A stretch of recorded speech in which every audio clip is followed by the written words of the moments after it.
Yes, good morning, students. Good morning, ma'am. Good morning. Okay. In today's lecture, we are going to discuss the question answers which we have to give in 100 words, and the question answers which we have to give in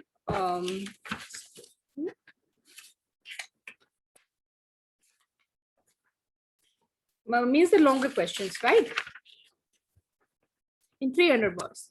So the very first question of this particular chapter is, what do you learn about the family background of the Rowlands from the play? It is on page number 92. Page number 92, question number 2, part number A. What do you learn about the family background of the Rowlands from the play? कि आपको जो है रॉलेंड्स के family background के बारे में आपको क्या जानकारी मिलती है जब आप इस प्ले को पढ़ते हैं? ठीक है बेटे, इस जो इन क्वेश्चन आंसर्स की मैंने पीडीएफ जो है आज सुबह ही आपको शेयर की है, प्लस बेटे यही क्वेश्चन आंसर जो है वो गूगल ड्राइव के अंदर भी मैंने उसको सेव कर दिया है, उसका लिंक भी मैंने आपको शेयर कर दिया है। तो इन फ्यूचर इस लिंक को बेटे अपने पास सेव करके रखना, जब भी आपको जरूरत पड़े इन क्वेश्चन आंसर्स की तो आप इसको इजिली यहाँ से इस लिंक पर जाकर के देख सकते हैं। ठीक है, अब हम वेरी फर्स्ट क्वेश्चन का डिस्कस कर रहे हैं कि आपको रॉलेंड्स के फैमिली बैकग्राउंड के बारे में क्या पता चलता है जब आप इस प्ले को रीड करते हैं तब। Now in this play there is only one character and she is Mrs Rowland. जब हम इस प्ले को पढ़ते हैं, इवन हमने जब बिल्कुल स्टार्टिंग जब इस प्ले की थी तो ऊपर कैरेक्टर्स में भी सिर्फ एक ही पर्सन का नाम लिखा हुआ था, है ना, रॉलैंड की वाइफ का। तो जब हम इस प्ले को पढ़ते हैं तो there is only one character and she is Mrs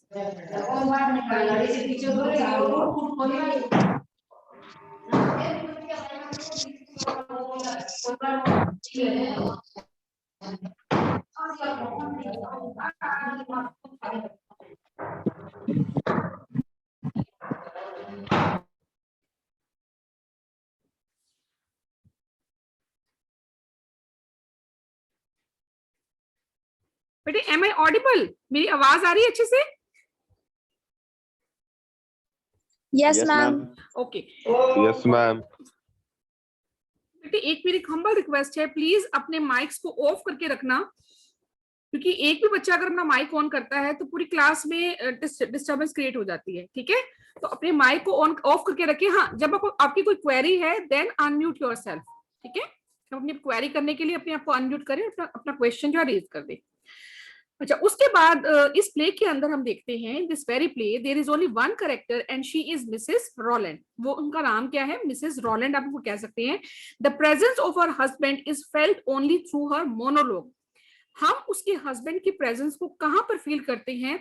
केवल मात्र जो वो पर्सन बोल रही है इस प्ले के अंदर उसके माध्यम से उसको फील करते हैं। क्योंकि आपने बेटे जब पूरा का पूरा प्ले रीड किया है, पढ़ा है, इसको हमने जो पढ़ा है पिछली ऑनलाइन क्लासेस में, तो वहां पर उस पर्सन की कहीं भी कोई आवाज नहीं है इस प्ले के अंदर, ना ही उस पर्सन की कहीं भी फिजिकल प्रेजेंस हमें दिखाई गई है। तो उस पर्सन का हमें पता उसकी वाइफ के डायलॉग के थ्रू भी पता, उस पर्टिकुलर विमेन के मोनोलॉग के थ्रू पता चलता है। क्योंकि डायलॉग का तो मतलब बेटे होता है कि जहां पर कम से कम दो पर्सन हो और एक पर्सन कुछ कह रहा है तो बदले में उसका कुछ रिस्पॉन्स मिल रहा हो। तो इस पर्सन का एक्चुअली इस पर पूरे प्ले के अंदर क्या है? मोनोलॉग है। एक ही पर्सन जो है कंटिन्यूटी में अपनी बात को कहे जा रहा है। She keeps on speaking till the play ends on a sad note. वो इस प्ले के अंदर तब तक बोलती रहती है जब तक ये प्ले जो है उसकी एंडिंग एक सैड नोट पर जाकर के कंप्लीट नहीं हो जाती। और हमें पता है कि सैड नोट क्या हुआ था कि उसके हस्बैंड ने सुसाइड कर लिया था। She speaks about her husband more than she tells us about his or her own family. Actual में इस प्ले के अंदर वो ज्यादा से ज्यादा अपने हस्बैंड के बारे में ज्यादा बात करती है बजाय कि अपनी या उसके फैमिली के बारे में। We just come to know from Mrs. Rowland's monologue that her husband's father was a millionaire. एक जगह पर आया था जहां पर मिसेस रॉलैंड जो है वो जिक्र करती है उसके हस्बैंड के फादर के बारे में, उसकी प्रेस्टीज के बारे में जिक्र करती है कि वो कितना बड़ा मिलियनेयर था। However, he was under big debt. हालांकि वो बहुत ज्यादा कर्जे के अंदर दबा हुआ था। When he died, जब उसकी मृत्यु हुई, her husband was a Harvard graduate. उसका जो हस्बैंड था वो हार्वर्ड से यूनिवर्सिटी से ग्रेजुएट था। She also speaks about her families humble background, और वो किसके बारे में जिक्र करती है? अपनी फैमिली के बैकग्राउंड के बारे में भी जिक्र करती है। She says that her father was just a grocer, और ये भी कहती है कि उसके फादर तो क्या है, मात्र उनकी किराने की दुकान थी। How he was an honest man, was never who never cheated anyone, और हालांकि वो बहुत ज्यादा ईमानदार पर्सन थे, इन्होंने, उसके पापा ने आज तक कभी भी किसी को धोखा नहीं दिया, किसी को चीट नहीं किया। तो इस तरीके से हम देखते हैं बेटे इस क्वेश्चन में हमें जो रिस्पॉन्स है वो क्या देना है कि इस पर्टिकुलर वीमेन के डायलॉग के थ्रू, इस पर्टिकुलर वीमेन के मोनोलॉग के थ्रू में पता चलता है कि मिसेस रोलैंड के जो फादर थे उनका क्या बैकग्राउंड था, और उसके हस्बैंड जो थे उनके फादर थे उनका क्या बैकग्राउंड था। और हालांकि पूरे के पूरे प्ले के अंदर ज्यादा से ज्यादा जो उसकी बातचीत है वो अपने हस्बैंड के बारे में ही है। अब नेक्स्ट क्वेश्चन हमारे पास में आता है,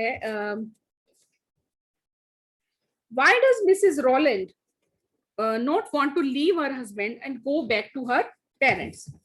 कि मिसेस रोलैंड जो है वो अपने हस्बैंड को क्यों नहीं छोड़ती है और क्यों नहीं वापस से अपने पेरेंट्स के पास में वापस क्यों नहीं जाती है?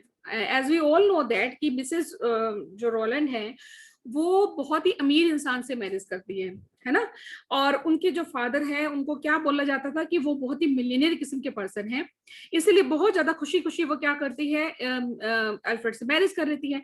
लेकिन उसके जो ड्रीम्स है वो शटर हो जाते हैं, क्योंकि जब वो day to day life experiences को, डे टू डे लाइफ के अंदर एक्सपीरियंसेस को गेन करती है तो उसको पता चलता है, अंदर से तो उसको पता चल चुका है कि इसने बहुत बड़ी गलती कर दी है। शी बिकेम डिसइल्यूजन, उसके सारे के सारे जो सपने होते हैं वो टूट कर चकनाचूर हो जाती हैं। She finds that Alfred has no source of income, उसे ये भी पता होता है कि उसके हस्बैंड की कोई भी इनकम नहीं है, और वो अपनी अपनी लिवलीहुड को कमाने के लिए भी बाहर नहीं जाता है, किसी से हेल्प भी नहीं लेता है, उसके घर में जो है पॉवर्टी ही पॉवर्टी है। और इसके साथ साथ हमें पता चलता है जब हम प्ले को गो थ्रू करते हैं, मिसेस रोलैंड जो है एक छोटा सा काम जो है सुइंग का काम जो है वो लेती है, हालांकि ये लो पेड जॉब है लेकिन फिर भी she continues to do this particular job to earn the livelihood for his family, for her family. और हमने कल के जो लेक्चर में हमने ये पढ़ा था कि अल्फ्रेड ने जो है अपने घर की लगभग हर कीमती जो चीज है वो गिरवी पर रख दी है, इवन वॉच तक अपनी जो है वो घर पे वो गिरवी रख दी है, और इस समय टाइम देखने के लिए भी घर के अंदर सुविधा नहीं है। और वो क्या कहती है कि हालांकि उसके घर में मिजरी बहुत ज्यादा है, बहुत ज्यादा दुख है, तकलीफें हैं, लेकिन फिर भी वो अपने हस्बैंड को छोड़ करके नहीं जाती है, अपने पेरेंट्स के पास वापस नहीं जाती है। क्यों नहीं जाती है? क्योंकि वो कहीं पे भी लोगों को ये प्रूव नहीं करना चाहती कि उसने अपनी जिंदगी के अंदर बहुत बड़ी मिस्टेक कर दी है अल्फ्रेड के साथ में मैरिज करके। तो कहीं ना कहीं सेल्फ प्रेस्टीज की भावना यहाँ पर उसके मन के अंदर है, कहीं ना कहीं अपने आप को वो गलत सिद्ध नहीं करना चाहती है। ठीक है, हालांकि उसके सारे के सारे सपने चकनाचूर हो चुके हैं, उसके पास घर में खाने पीने के लिए कुछ नहीं है, और आप कपड़े भी इसके देखोगे जो पहने हुए हैं, जिससे किसी अटायर को उसको डिस्क्राइब किया गया तो वो भी बहुत कोई अच्छी किस्म के नहीं है, लेकिन फिर भी वो ये नहीं चाहती कि लोग उसको गलत कहें, तो इसलिए वो जो है अपने हस्बैंड के घर को छोड़ करके नहीं जाती है। Now the next question is comment on Mrs Rowland's attitude towards her husband. Mrs Rowland का अपने हस्बैंड के प्रति कैसा रवैया है? Mrs Rowland's attitude towards her husband is not so good. Mrs Rowland का जो अपने हस्बैंड के प्रति रवैया है वो बहुत ज्यादा अच्छा नहीं है। She keeps on venting out her bitterness in her speeches. वो अपने जो मन के अंदर जो कड़वाहट है, जो उसके एक्सपीरियंसेस जो है इस घर में हो चुके हैं, उसको कहीं ना कहीं अपनी स्पीचेस के थ्रू जाहिर कर देती है। Her words are too much pungent and piercing to her sensitive husband. उसके वर्ड्स जो है इतने ज्यादा पंजेंट, इतने तीखे हैं, कानों को चीरने वाले हैं कि जो कि उसके हस्बैंड से बर्दाश्त नहीं हो पाते। She fails to understand the predicament of a jobless husband. उसे ये भी बात समझ में नहीं आती है कि उसका जो हस्बैंड जॉबलेस है कि वो इन शब्दों को बर्दाश्त भी कर पाएगा कि नहीं कर पाएगा। अपने हस्बैंड की मुश्किल को नहीं समझ पा रही है वो। If she had problems with him she had a choice of taking divorce from him. हालांकि अगर देखा जाए तो सिंपल सी बात है, अगर उसको इतनी ज्यादा प्रॉब्लम थी अपने हस्बैंड के साथ में तो उसके पास एक ऑप्शन था कि वो डाइवोर्स ले सकती थी उससे। However she doesn't do so, हालांकि वो ऐसा करती नहीं है, but drives him to take a drastic step of committing suicide. लेकिन अपनी मैरिज को इस कदम तक जाकर के ले आती है, इस स्टेप पर जाकर के ले आती है कि उसका हस्बैंड अब सुसाइड करने के लिए मजबूर हो जाता है। कि मे बी इनटॉलरेबल हो टू हर। ये बात बिल्कुल सच है कि हमने देखो जब पूरा प्ले रीड किया है तो कहीं पर भी इस लेडी की जो आवाज है वो कहीं पर भी सॉफ्ट नहीं है, कहीं पर भी उसका रवैया जो है नम्र नहीं हुआ है अपने हस्बैंड के प्रति। बहुत ही जो है सख्त रवैया, बहुत ही कड़वाहट उसके मन में है, तो बहुत ही सख्त शब्दों का इस्तेमाल वो करती है। वो क्या उसके बाद वो राइटर यहाँ पर कहना चाहता है कि हो सकता है कि उसका हस्बैंड उसके लिए बहुत ज्यादा इनटॉलरेबल हो, यानी कि उसको बर्दाश्त ना होता हो, but he didn't utter a word during the whole monologue. लेकिन पूरे के पूरे मोनोलॉग के अंदर वो कहीं पर भी जो है पूरे की पूरी मोनोलॉग के अंदर वो कहीं पर भी एक सिंगल वर्ड भी अटर नहीं करता, कुछ भी नहीं कहता अपनी वाइफ को। Now the readers feel his presence by some sounds coming from the bedroom as one hears groans and the sound of falling chair etcetera. Readers को उसकी प्रेजेंस का कब अनुभव होता है जाकर के, जब बेडरूम के अंदर से ग्रोनिंग की है ना, और जो चेयर है वहां से गिर चुकी है, एकदम से उसकी गिरने की आवाज आती है, तो यहां से पता चलता है उसका हस्बैंड उस रूम के अंदर है। हर एटीट्यूड इज एपेथेटिक और अनसिंपैथेटिक टू हर हस्बैंड। उसका जो रवैया है अपने हस्बैंड के प्रति वो बिल्कुल भी सिंपैथी वाला नहीं है, बहुत ही ज्यादा क्रूर किस्म का उसका हो गया है, क्योंकि उसके वर्ड इस तरीके के जो है जाहिर कर रहे हैं कि उसके मन में क्या रिस्पेक्ट है अपने हस्बैंड के लिए, तो है ना, तो उसके वर्ड्स ये सब के सब बयान कर रही हैं। Now the next question is, why does Mrs. Rowland shriek and come running out of the bedroom at the end of the play? Last के अंदर जो है मिसेस रोलैंड को ऐसे चीखते चिल्लाते हुए और रूम के अंदर से भागते हुए क्यों दिखाया गया है? बेटे बता सकते हैं, क्योंकि हम पूरे के पूरा इस प्ले को रीड कर चुकी हैं। एनीवन बता सकता है कोई कि क्यों चीखते हुए आ रही है, क्यों चिल्लाते हुए आ रही है, क्यों जल्दी जल्दी आ रही है बेडरूम से? Yes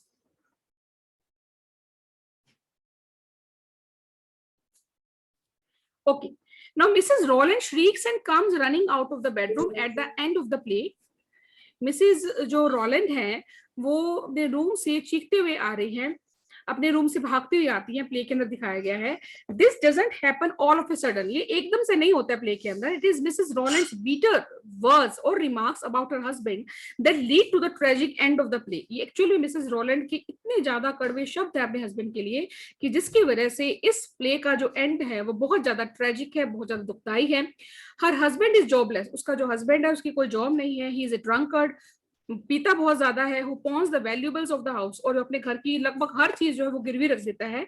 she thinks that he doesn't go in search of job, और वो ये भी सोचती है कि उसका हस्बैंड जो है कहीं पर भी जॉब ढूंढने नहीं जाता है। He only waste his time by sitting with his idle friends, वो अपना केवल मात्र टाइम वेस्ट करके आता है अपने उन निकम्मे फ्रेंड्स के साथ में। She also blames him for befooling girls like Helen who is pregnant now, और कहती है कि उसको ब्लेम भी करती है कि वो सिर्फ लड़कियों को पागल बनाने की, बुद्धू बनाने की कोशिश करता है, और हेलन भी जो है उसके इस मतलब कि जाल में जाकर फंस चुकी है और एक्चुअल में वो प्रेग्नेंट भी है। She talks about his family tauntingly, और वो उसकी फैमिली के बारे में बहुत ज्यादा टॉन्ट के साथ उसको इंट्रोड्यूस करती है। Her bitter words seem to drive Mr. Alfred to take a drastic step of committing suicide, क्योंकि उसके वर्ड्स जो हैं वो इतने ज्यादा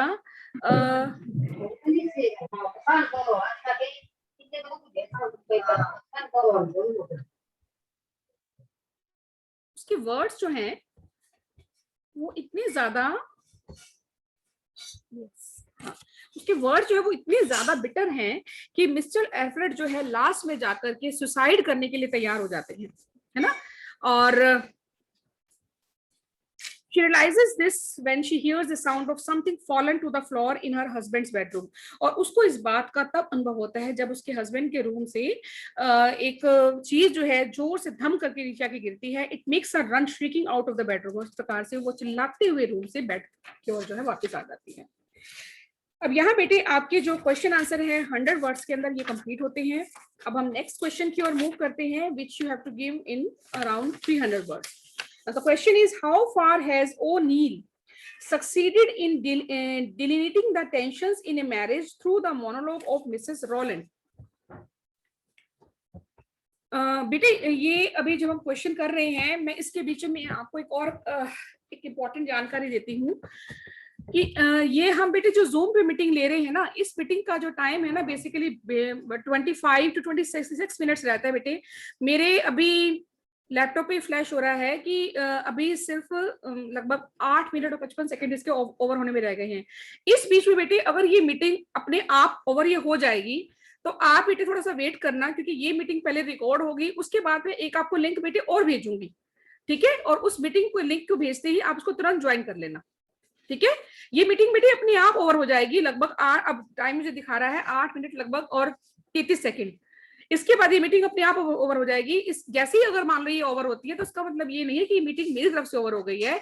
जैसे ही मीटिंग ओवर होगी उसके बाद ये मीटिंग सेव होगी, लगभग 5 से 7 मिनट का टाइम सेव होने में लगाती है। उसके बाद एक लिंक आपको और भेजा जाएगा थोड़े समय के अंदर, तो आप उस लिंक को तुरंत ज्वाइन कर लेना। Is it clear to everyone? Yes, ma'am. Okay. Now, how far does O'Neill succeeded in deleting the tensions in a marriage through the monologue of Mrs. Rowland? कि जो हमारे राइटर हैं इस पर्टिकुलर चैप्टर के, वो किस तरीके से जो है उन्होंने मैरिज के अंदर जो आने वाली जो टेंशन्स हैं उसको कैसे मोनोलॉग के थ्रू जो है बताने की कोशिश की है। O'Neill has very successfully delineated the tension in a marriage through the monologue of Mrs. Rowland. O'Neill ने जो है बहुत बढ़िया तरीके से जो है मिसेस रॉलैंड की मैरिज में जो टेंशन चल रही थी मैरिज में, उसको बहुत ही विविडली डिस्क्राइब को किया है। This theme of the play achieves universal appeal. अगर हम इस थीम को देखें,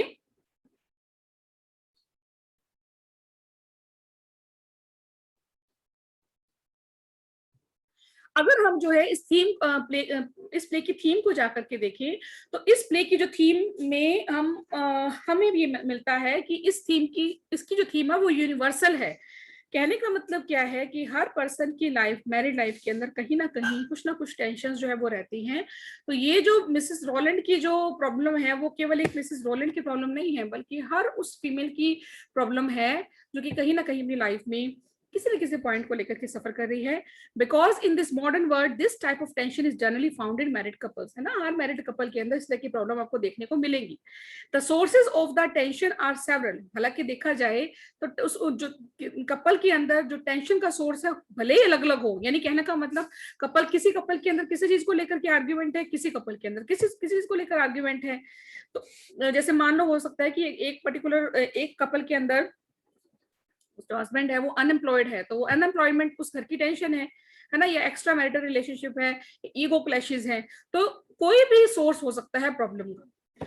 तो इसीलिए इस पर्टिकुलर थीम को क्या कहा गया है कि this particular theme is actually having a universal appeal.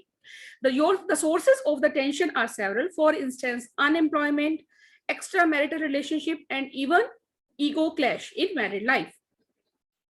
Here in this one act play, there is only one character, Mrs. Rowland. इस one act play के अंदर जब हम देखते हैं तो उसमें एक ही कैरेक्टर है, Mrs. Rowland.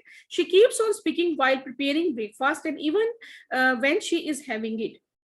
वो जो है क्या करती है, ब्रेकफास्ट प्रिपेयर कर रही है लेकिन फिर भी वहां पर बोलती जा रही है, ठीक है। She seems to be frustrated from her married life, और ऐसा लग रहा है कि जैसे मैरिड लाइफ से बहुत ज्यादा फ्रस्ट्रेट हो चुकी है। She also utters as to why she should suffer, वो इतना भी अटर करती है कि वो क्यों जो है सफर कर रही है अपनी लाइफ के अंदर। She taunts her husband by calling him a good for nothing fellow, और ये भी कहती है कि उसका जो हस्बैंड है वो किसी काम का नहीं है, एंड ए हाफ मैन, और एक सही में कहा जाए तो मर्द भी नहीं है सही तरीके से। She says that it is because of her they are not dying of hunger, और कहती है कि ये तो वही है उस घर में कि जिसकी वजह से उनको भूखे मरना नहीं पड़ रहा है। She does sewing to earn some money, और इस प्रकार से वो स्विंग का काम करती है ताकि कुछ पैसा कमा सके। और one also finds that she feels concerned for her husband when she hears some groan, और यहाँ से एक जगह पर जाकर ये भी लगता है कि उसके हस्बैंड कि उसका जो है कहीं ना कहीं कंसर्न भी है अपने हस्बैंड के लिए। जब उसके हस्बैंड की तरफ से चीखने चिल्लाने की आवाज आती है तो तुरंत भाग कर भी जाती है। तो देखो बेटे, कंसर्न है तभी वो वहां से भाग करके जाती है अपने हस्बैंड की ओर। She thinks that he has made a cut while shaving his face, और ये सोचती है कि उसके हस्बैंड ने क्योंकि जो शेव कर रहा था कहीं ना कहीं उसको जाकर के कट लग गया होगा। Then there are several reasons for Mrs. Rowland's anger, और इस प्रकार से हम देखते हैं कि मिसेस रोलैंड के बहुत सारे रीजन हैं उसके गुस्से होने के और फ्रस्ट्रेशन होने के। Her husband is jobless, उसका जो हस्बैंड है उसके पास कोई भी जॉब नहीं है। She thinks that he doesn't go in search of job, और वो ये सोचती है हमने बेटी पढ़ी थी ना इसके अंदर कि उसका एक पूरा का पूरा एक पैराग्राफ है जहाँ पर वो कहती है कि उसका हस्बैंड जो है जॉब ढूंढता भी नहीं है ना, और वो इतना ज्यादा इगोइस्टिक पर्सन है कि अब वो किसी से पैसा मांगता भी नहीं है। ये पूरा पूरा पैराग्राफ हमने रीड किया था। He wastes his time with his useless friends in writing useless poems and short stories. वो अपना जो टाइम है वो वेस्ट करता है अपने फ्रेंड्स के साथ में, यूजलेस सी पोएम लिखता है, शॉर्ट स्टोरीज लिखता है। ही इज अ ड्रंकर्ड, हमेशा पिए हुए रहता है, and is in the habit of pawning the valuables of the house. और उसके अब ये हैबिट बन चुकी है कि घर की जितनी भी वैल्यूएबल थिंग्स है उसको गिरवी रखने की। Recently he has pond A watch, और अभी उसने एक वॉच को गिरवी रख दिया है। There is nothing in the house now to know about time, और घर पे ऐसी कोई भी चीज नहीं है जहां से इसको पता चल सके कि इस समय क्या हो गया है। Another thing that irritates Mrs Rowland most is that he meets girls and makes them fools. और एक और जो चीज उसको इरिटेट बहुत ज्यादा करती है वो ये है कि वो बाकी शादीशुदा होने के बावजूद बाकी लड़कियों से मिलता है और उनको मूर्ख बनाता है। Recently she has come to know about Helen, और उसको अभी क्योंकि उसको अपने हस्बैंड की कोर्ट से उसको मिली थी, एक लेटर मिला था हेलन का, तो उसे ये भी पता चलता है, हेलन के बारे में पता चलता है, who seems to be pregnant, जो कि प्रेग्नेंट हो चुकी है। Her husband silence makes Mrs Rowland angrier and she keeps on venting out her bitterness in her speeches. और उसका जो हस्बैंड की साइलेंस है उसकी वजह से मिसेस रॉलैंड को बहुत गुस्सा आता है, और वो जो उसका गुस्सा है, अंदर का जो क्रोध है, वो कहाँ पे निकलता है, उसकी स्पीचेस के माध्यम से निकलता है, अपना गुस्सा उसके माध्यम से निकालती है।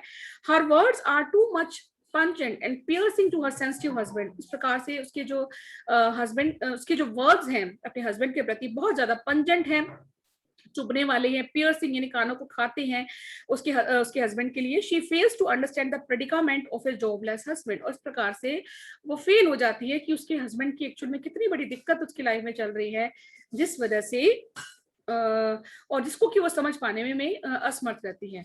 अब देखिए बेटे, यहाँ से इसकी प्रेडिकामेंट किस तरीके से है। देखो, उसको जॉब नहीं मिल रही है ना। अगर आप बेटे इसको डे टू डे लाइफ के अंदर आप सर्च करके देखो, अगर आज के भी हालात जा करके देखो, जो पर्सन जो कोरोना टाइम से पहले की बात कर रही हूँ, जो पर्सन जॉबलेस हो रहे हैं अपनी लाइफ के अंदर, या जिनको जॉब नहीं मिल पा रही है अपनी लाइफ के अंदर, उनका फ्रस्ट्रेशन कहीं ना कहीं जाकर के निकलता है घर पर।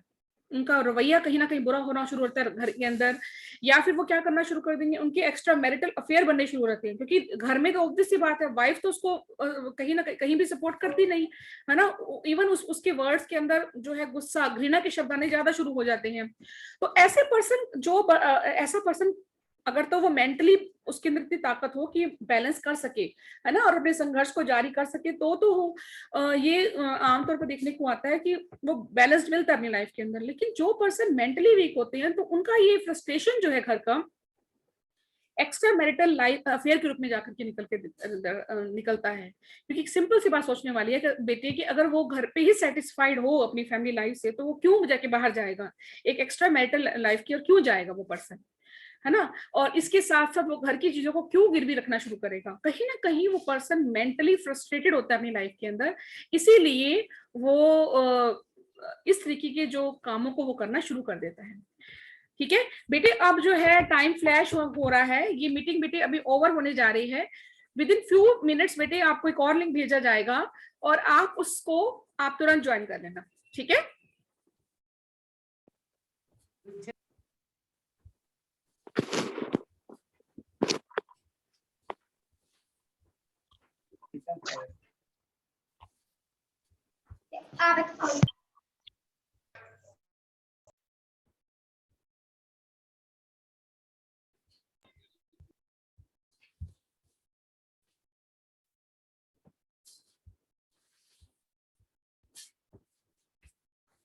Yes, am I audible? Yes, ma'am. Okay, अब हम आगे मूव करते हैं। If Mrs. Rowland had problems with him, अगर मिसेस रॉलैंड को वाकई में ही दिक्कत थी अपने हस्बैंड से, she could have made a choice of taking divorce from him। उसके पास एक चॉइस तो उसके पास थी ही कि वो अपने हस्बैंड से डाइवोर्स ले सकती थी। However, she didn't do so, but drove him to take a drastic step of committing suicide। हालांकि वो ऐसा नहीं करती है, बल्कि अपने मैरिटल लाइफ को उस स्टेप तक जाकर के ले जाती है कि जहां पर उसका हस्बैंड सुसाइड करने के लिए मजबूर हो जाता है। He may be intolerable for her, हो सकता है कि उसको अपना हस्बैंड जो है वो टॉलरेट ना होता हो, बर्दाश्त ना होता हो, but he didn't utter word during the whole monologue. लेकिन पूरे के पूरे प्ले को जब हम रीड करते हैं तो कहीं पर भी इसको कोई भी डायलॉग में सुनने को नहीं मिलता है। The readers feel his presence by some sounds coming from the bedroom as one hears the sound of the falling chair. Reader को उसकी presence का अनुभव तब होता है कि जब वो उसकी चीखने चिल्लाने की आवाजें, ग्रोनिंग करने की आवाजें जो है उसके बेडरूम से आनी शुरू होती हैं और वहां से जो चेयर है जाकर के नीचे जो है चेयर गिर जाती है। एक मिनट बेटे, ज्योति बाला प्लीज म्यूट योरसेल्फ बेटे।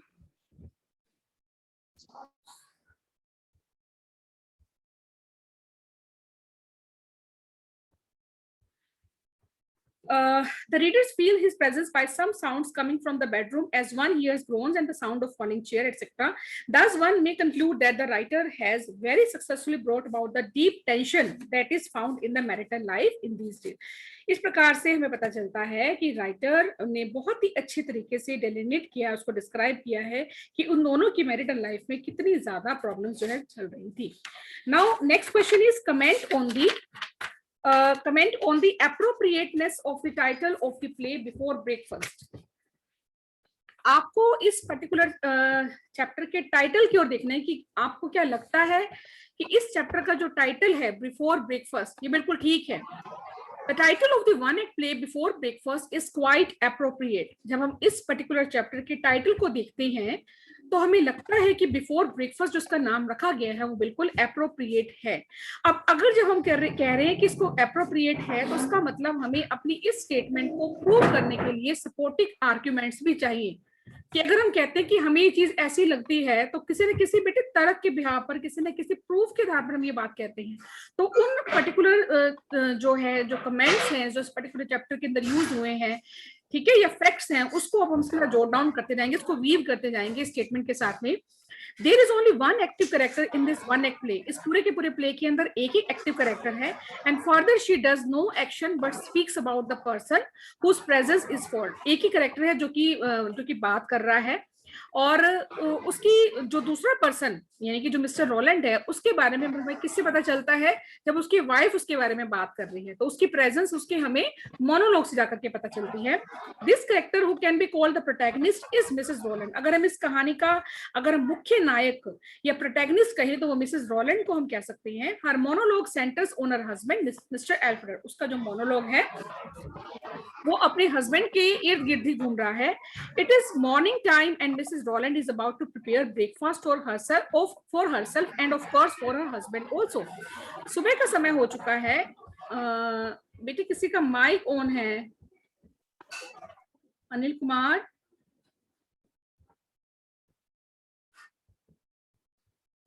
बेटे एक बात का हमेशा ध्यान रखा करो, जब भी आप मीटिंग अटेंड करते हो अपना माइक ऑफ करके रखें, ठीक है, ताकि हमारी जो क्लास है वो स्मूथली चलती रहे।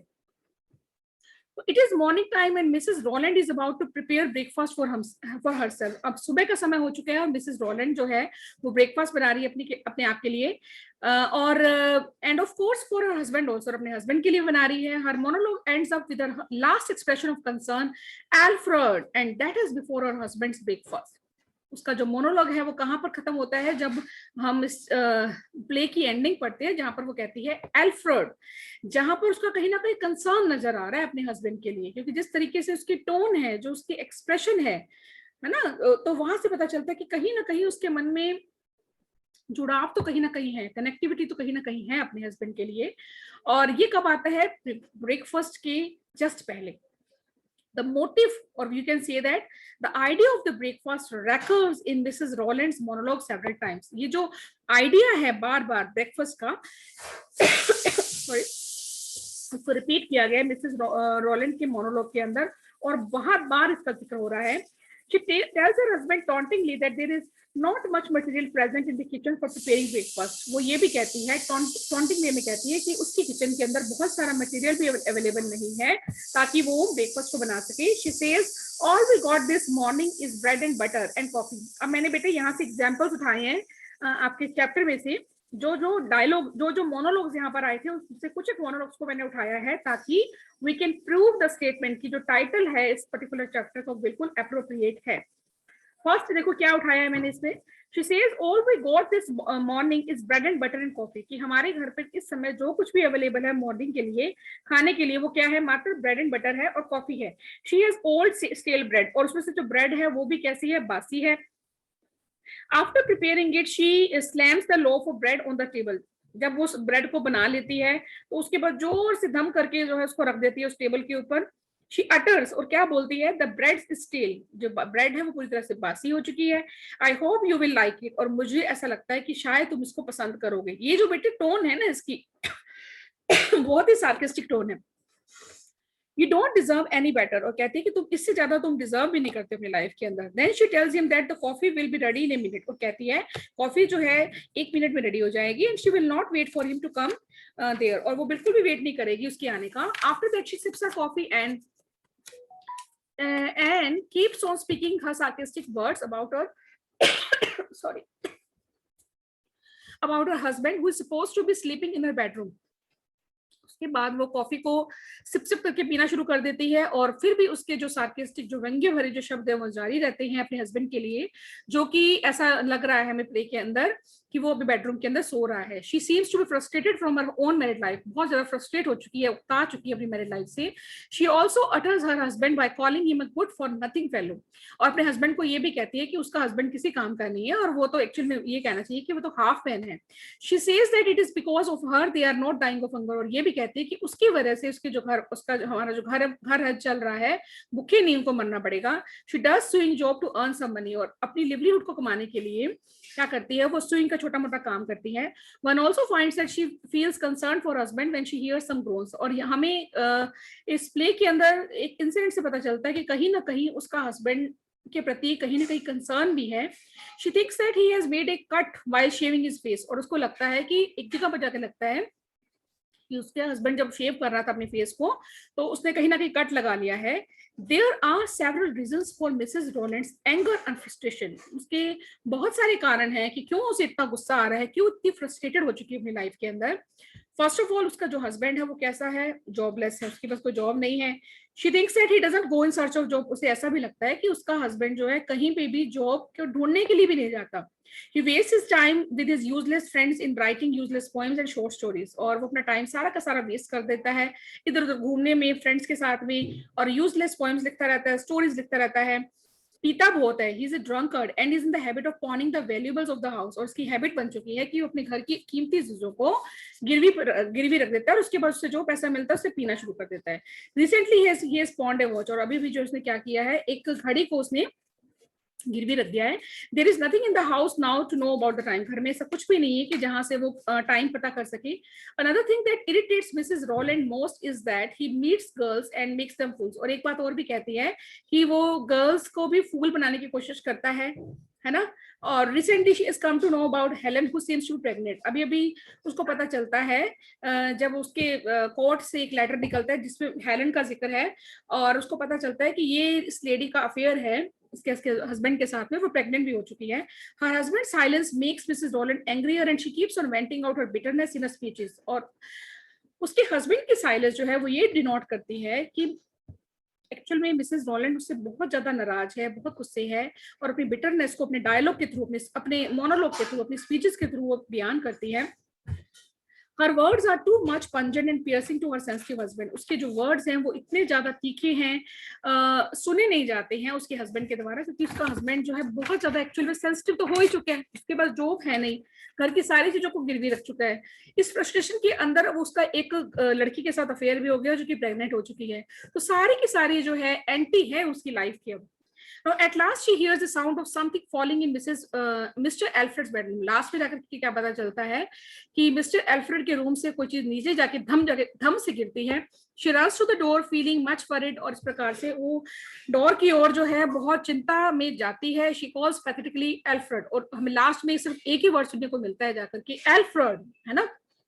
यहाँ से पता चलता है उसका कंसर्न तो अपने हस्बैंड के प्रति है. Her monologue ends up with sting in the tail. अब उसका जो मोनोलॉग है वो कहां पर जाके खत्म होता है, एक स्टिंग पर, एक छोटे से, ऐसा लगता है कि जैसे उसे बहुत बड़ी कोई लाइफ में कोई जैसे जैसे सांप का जैसे बेटे जब डंक लगता है तो इंसान को जो चीज पीड़ा महसूस होती है ना, सेम अब उसको भी यही चीज महसूस हो रही है कि उसने अपने लाइफ के अंदर किसको खो दिया, क्योंकि उसका हस्बैंड जो है सुसाइड कर चुका है। द ऑडियंस और the readers is left to guess what would have happened. Actual में ये तो ऑडियंस को गेस करना पड़ रहा है कि यहाँ पर एक्चुअल में हुआ क्या होगा। लेकिन जब डायलॉग्स को जब हमने कल के लेक्चर में रीड किया था तो वहां से साफ लग रहा है कि उसका हस्बैंड सुसाइड कर चुका है। Thus the whole monologue of Mrs. Rowland belongs to before breakfast time। इस प्रकार से सारा का सारा जो मोनोलॉग है वो ब्रेकफास्ट के शुरू होने से पहले पहले सारा का सारा वो होता है, हैपन होता है। Thus the title of this very one act play is quite appropriate। इस प्रकार से इस पर्टिकुलर चैप्टर का जो टाइटल है वो बिल्कुल अप्रोप्रिएट है। ठीक है, तो यहाँ पर आपके जो क्वेश्चन आंसर्स हैं कंप्लीट होते हैं। बीच में बेटे एक क्वेश्चन हमारा रह गया था, the characters of Mrs Rowland and Alfred become evident through Mrs Rowland monologue explain. इसको हम बेटे शॉर्ट में भी कर चुके हैं कि जो कैरेक्टर्स के बारे में इसमें जिक्र किया गया है वो मोनोलॉग के थ्रू पता चलता है। कैसे पता चलता है कि मिस्टर रॉलैंड की जो फैमिली का बैकग्राउंड है वो भी उसके डायलॉग के थ्रू, मोनोलॉग के थ्रू पता चलता है कि उसके जो फादर थे बहुत ही मिलियनेयर किस्म के थे, लेकिन बहुत ज्यादा चीटिंग करने वाले वो पर्सन थे, बहुत डेट था उनके सिर पर, है ना, ऋण था उनके बहुत सिर पर। लेकिन जहां पर अगर हम मिसेस रॉलैंड के अगर फादर की बात करते हैं तो वो ग्रोसर थे, है ना, किराने की दुकान चलाया करते थे, लेकिन बहुत ही ईमानदार किस्म के पर्सन थे। और ये भी जिक्र आता है जहां से हमें पता चलता है कि हालांकि उसकी जो लाइफ है वो बहुत ज्यादा डिस्टर्ब चल रही है इस पर्सन के साथ में, लेकिन कहीं भी वो क्विट करने के लिए तैयार नहीं होती है, क्योंकि उसे ऐसा लगता है कि उसके पेरेंट्स ये सोचेंगे कि उसने अपनी लाइफ में बहुत बड़ा गलत डिसीजन ले लिया था। तो थोड़ा थोड़ा देखो जिक्र है बेटे उसके मोनोलॉग के थ्रू उसकी फैमिली के बारे में और उसके हस्बैंड की फैमिली के बारे में। इस प्रकार से बेटे हमारा जो इस चैप्टर के जो हमारे जो क्वेश्चन आंसर्स हैं ये हमारे कंप्लीट होते हैं। अभी आप मुझे ये बताएं बेटे कि आपको आज का लेक्चर अच्छे से क्लियर हुआ? यस मैम, क्लियर हो गया। क्लियर है, ओके। अब बेटे एक काम करें सभी स्टूडेंट्स, एक बार जो आपके असाइनमेंट के ग्रुप बनाए गए हैं ना, या फिर जो आपका जो मेन ग्रुप है जिसमें मैं लिंक भेजती हूँ, अगर मेन ग्रुप के अंदर आपको, मुझे इस टाइम ध्यान नहीं है कि उसकी सेटिंग किस तरीके से है, अगर उस ग्रुप के अंदर आप अपने मैसेज भेज सकते हैं तो सभी स्टूडेंट्स उस ग्रुप में अपनी अटेंडेंस एक बार भेज दें जिस ग्रुप के अंदर मैं लिंक शेयर करती हूँ, मेन ग्रुप यानी कि। ठीक है, आप अपनी अटेंडेंस मैम मैसेज नहीं कर सकते उसमें, और जो बेटे असाइनमेंट वाला ग्रुप बनाया उसमें कर सकते हो?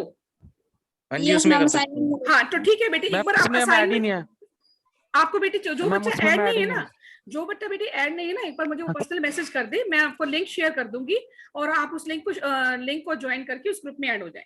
ठीक है, ओके मैम।